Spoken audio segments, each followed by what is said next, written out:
Welcome back to Appetite for the Outdoors. I'm Chef Chad McIntyre, and today in the outside kitchen we're cooking one of my favorite dish, fried fish. What's really nice is we're using the Carolina Cooker double fryer.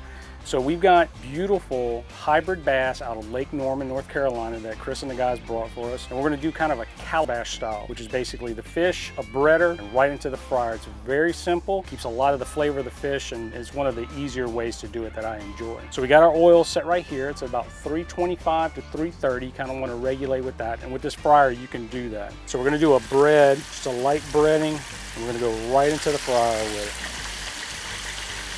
So we got this fish cut fairly thin. We want to let it fry for about 3 to 4 minutes till a nice golden color is on the crust. All right, we've let these guys fry for about 3 or 4 minutes. Nice feature about this fry right here, it's got the little hooks on the side of the basket, so you let everything kind of drip and drain off a little bit before you put it on. So we've actually got a plate with a napkin on it right here to help pull a little bit more of that fry oil out of the fish.